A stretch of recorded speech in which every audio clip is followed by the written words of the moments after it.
In this step-by-step tutorial, I will show you how to make a 3-tier cake. You will learn how to prepare a soft and fluffy sponge cake, the syrup, the red berry jam, the filling cream, and the decorating cream. I will also show you how to properly stack the tiers, insert supports, and decorate the cake in a very simple way. This is a very complete tutorial, where I'll give you tips and suggestions so that you get a spectacular result.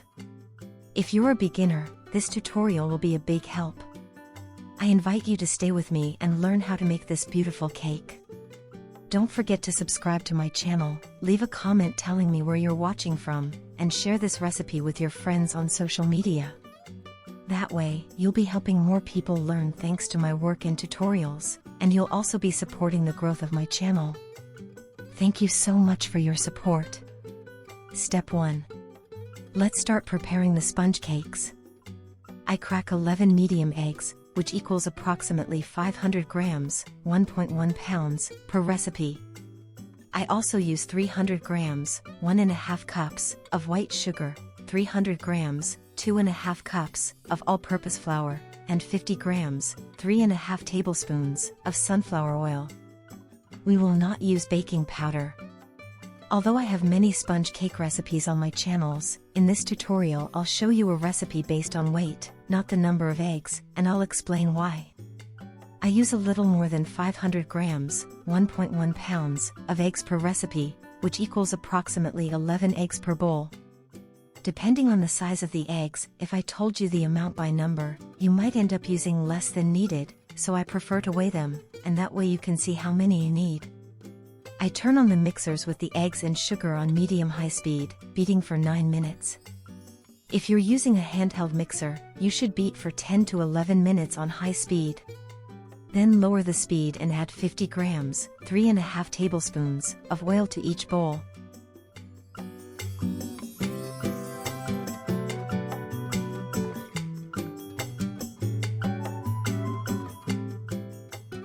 Once added, turn off the mixer and add 300 grams, 2.5 cups, of all-purpose flour, sifting it in batches, 300 grams per bowl. Gently stir with folding motions from bottom to top. If it's easier for you, you can use a whisk, but I recommend trying a wooden spoon. It's much more comfortable, and the batter will turn out excellent.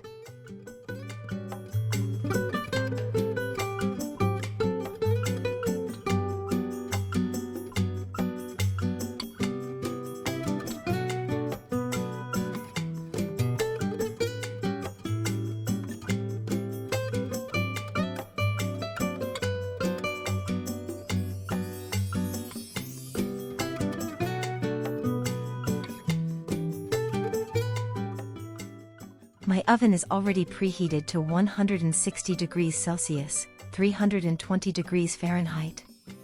Prepare the pans by placing only parchment paper on the bottom, no need to grease. I use 3 pans, 27 centimeters, 10.6 in, 22 centimeters, 8.7 in, and 18 centimeters, 7 in diameter. To achieve the right height for my cake, I bake each sponge recipe twice. I pour the batter from both bowls and divide it between the 3 pans. I use a fan-assisted oven, which allows me to bake several sponge cakes at once. I bake the cakes at 160 degrees Celsius, 320 degrees Fahrenheit, for 45 to 50 minutes. I advise you to bake low cakes about 6 to 7 centimeters, 2.4 to 2.8 in, high, first because they don't need much baking time, and second because they don't dry out. Ideally, bake in 2 pans, dividing the batter. This way, you get even and very fluffy cakes. My sponge cakes came out so beautiful, no domes, no cracks, in one word, perfect. I remove each one from the pan, run a knife around the edges to loosen, and let them cool on a wire rack.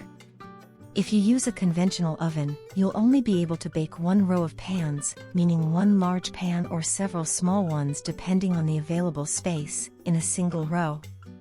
Once the sponge cakes are cold, I wrap them in plastic and store them in the fridge. It's better to prepare them 1 or 2 days in advance and let them rest, so when cutting and filling, they have a perfect crumb and don't break or crumble.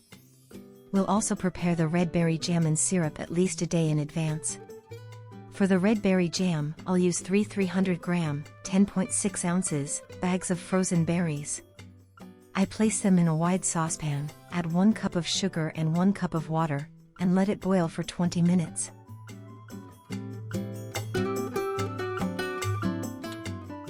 In another saucepan, I prepare the syrup by adding 2 cups of water and 1 cup of sugar.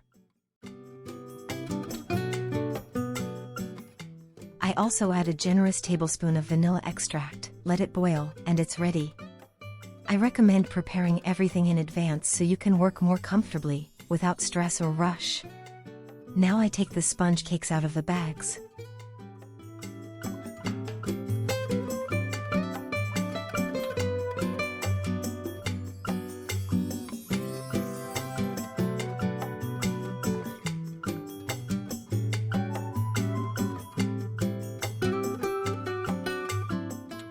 I baked 2 sponge cakes of each size.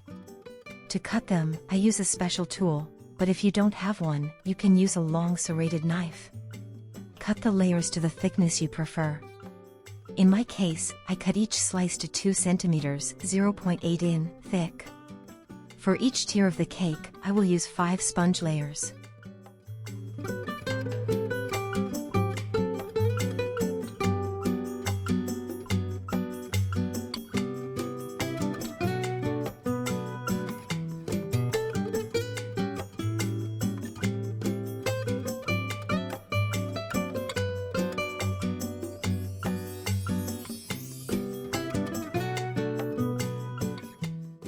Before starting to prepare the filling cream, cover each mold with plastic wrap or a bag. This way, you'll assemble the cake inside the mold more easily and work much more comfortably. Now I have everything ready. I advise you to work in an organized way, as that's the most important thing. Prepare everything in advance, clear the table, and leave only what you'll be using at the moment. Keep everything clean and organized. If you're a beginner, learn to work like this, and you'll see how comfortable you'll feel. No matter how many orders you have, you'll handle it all. Step number 2. Second day of work. Add 1 liter, about 4.2 cups, of cream in each mixer bowl. I use the brand Ambient by Puratos. You can use vegetable cream or dairy cream. Whip the cream at medium speed. While it's whipping, mix the Philadelphia-style cream cheese with the condensed milk. Add 150 g, 5.3 ounces, of cream cheese and 120 g, 4.2 ounces, of condensed milk to each bowl and mix well.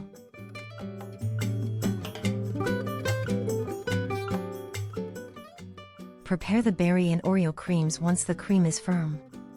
When the mixer paddles leave visible marks, that means it's ready to add the flavors. In one bowl, add 5 to 7 tablespoons of berry jam. In the other bowl, add about 7 tablespoons of crushed Oreos, including the filling. Mix gently just until the ingredients are integrated, without overbeating.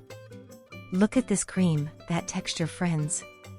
It's a real delight. One better than the other.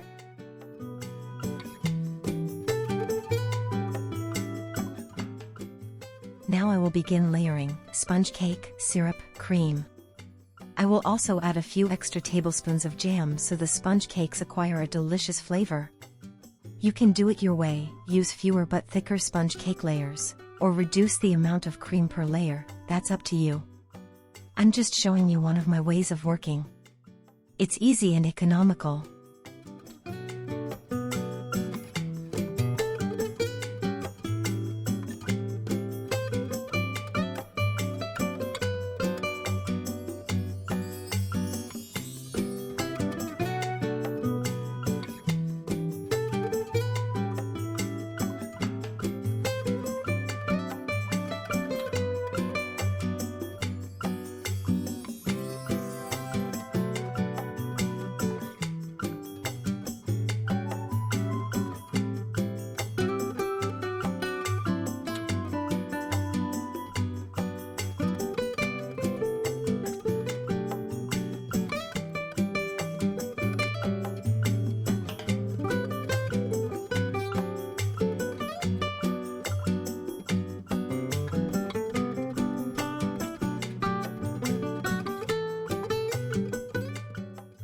Once all the layers are assembled, I top them with the last sponge cake, add a bit more syrup, and cover them with plastic wrap or a bag.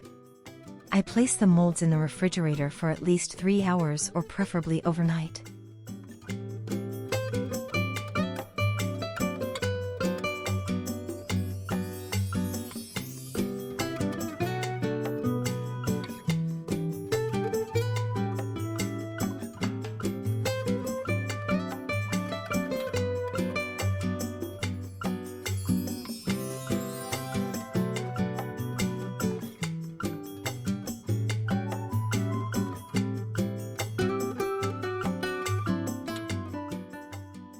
Step 3 and final. We prepare the cream to decorate each tier. First, I'm going to cream 500 g, 17.6 ounces, of unsalted butter, although for this recipe I'll only use half to cover one tier.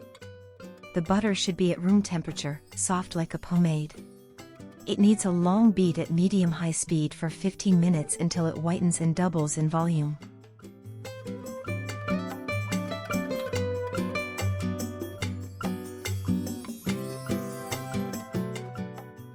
In my case, I'm going to decorate one tier with buttercream, the middle one and the top part of the third tier.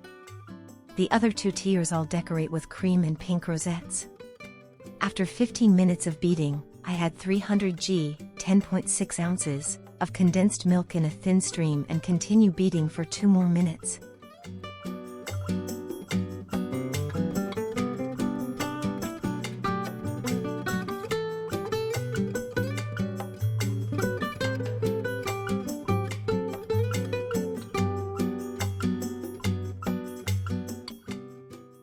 This is how beautiful the buttercream turns out. I transfer it to another bowl and now prepare some fondant decorations.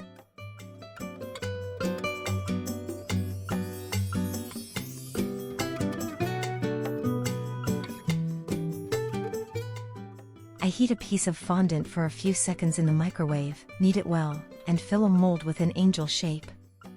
I press firmly and place the mold in the fridge for 10 minutes.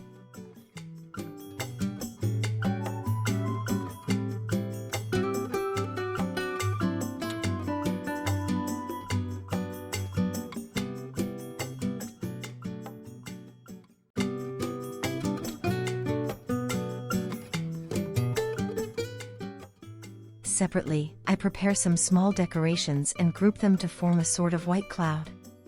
I also prepare the letters for the name.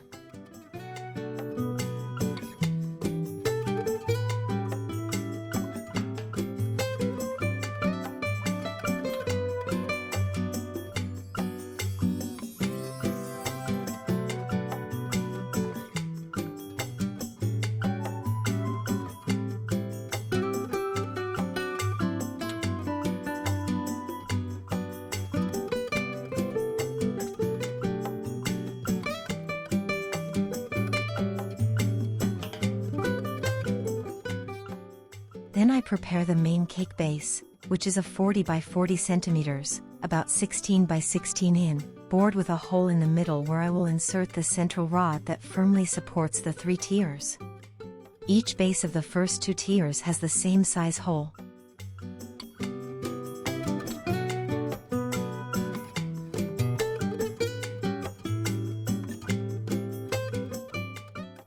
Now I prepare the second cream for decorating, which is the cream. You can use any brand or type you prefer, or try the one I recommend. It's excellent and, in fact, I use almost the same ingredients and brands in all my tutorials. I add 1 liter, about 4.2 cups, of cream and whip it for 2 minutes. Meanwhile, I prepare 150 g, 5.3 ounces, of Philadelphia-style cream cheese with 120 g, 4.2 ounces, of condensed milk. I add a few drops of pink food coloring and it's ready.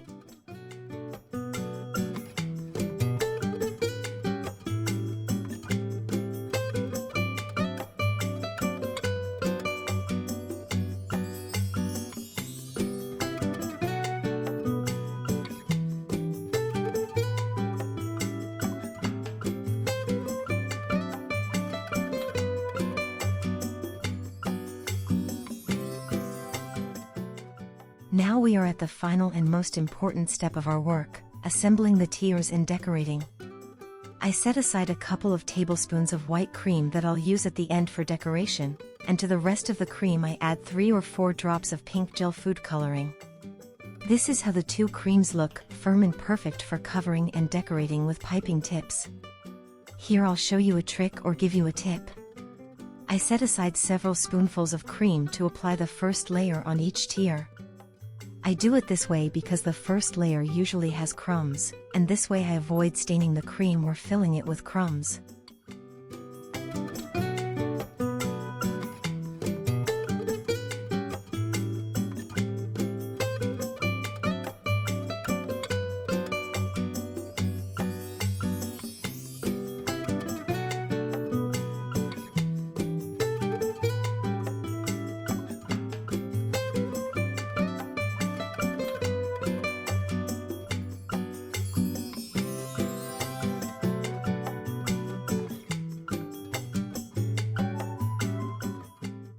I place the first cake on the large base, center it well, smooth it out, and remove any excess cream to make the final covering as straight as possible. Then I apply a generous layer of cream.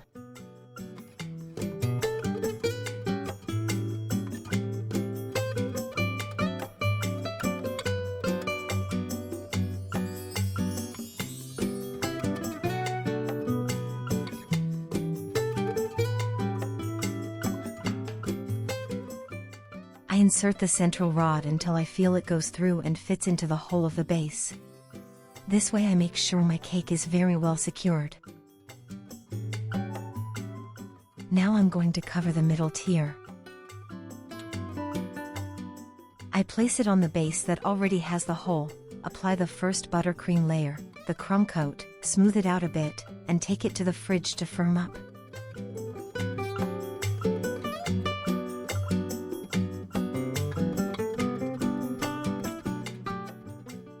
Now I go with the third cake. I also place it on the base with a hole, cover the sides with cream and the top with buttercream, since this is where I'll place the fondant decoration.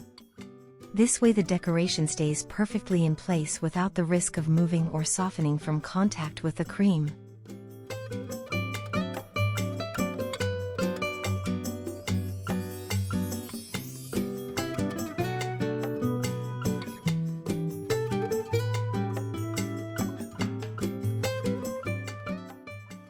Now I'll show you how to stack the tiers. First, I place several plastic straws and cut them to the height of the cake. You can also use wooden dowels if your cake is larger, taller, or heavier. I place the second tier, add the support sticks, and cover it with a second layer of buttercream.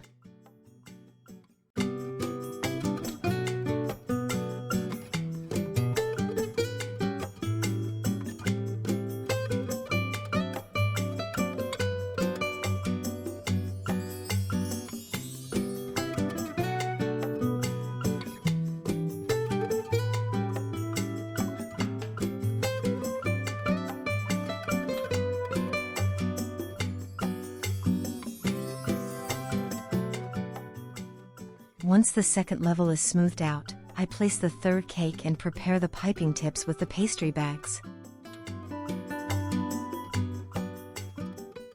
To make the rosettes, I'll use the most well-known piping tip in the baking world, the Wilton 1M tip.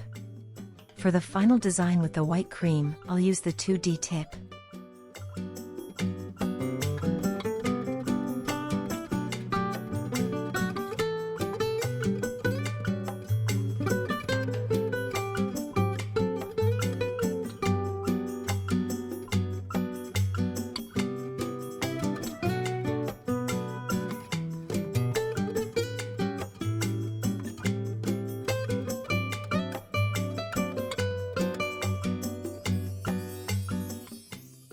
Fill the pastry bags and do a test with the cream you'll use.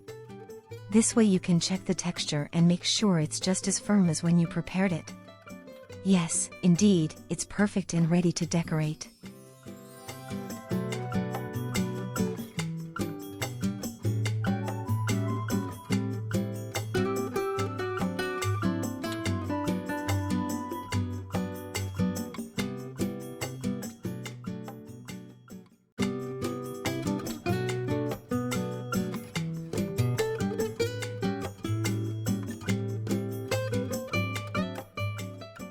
Make rosettes like this on the 2 tiers or create the design and decoration you like best.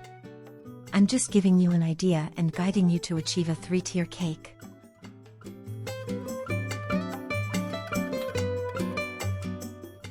I hope I explained everything clearly so it can be understood, and that my tips and suggestions help you in working. I wish I had found a tutorial like this years ago when I started in this beautiful world of baking. I never took courses, everything I learned was through trial and error, lots of practice, and watching many tutorials. Don't forget to subscribe to my channel and activate the notification bell to stay up to date with all my new videos. You can support me by sharing my videos on your social media accounts. If you do, write it in the comments with the word shared. I hope many of you will share. Thank you very much.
Also check out my other videos, it's important for the growth of my channel.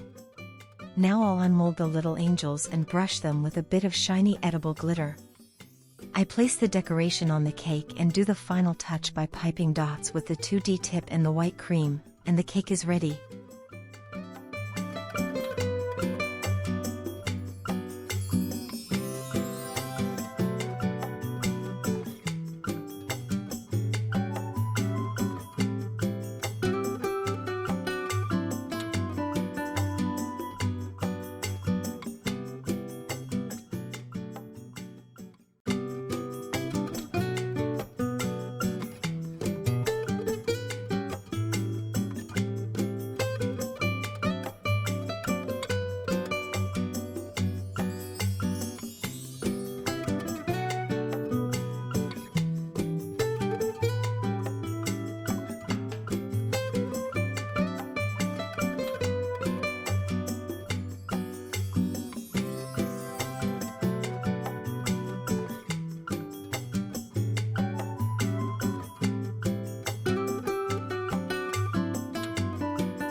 Thank you very much for watching and sharing, friends. Thank you and see you soon.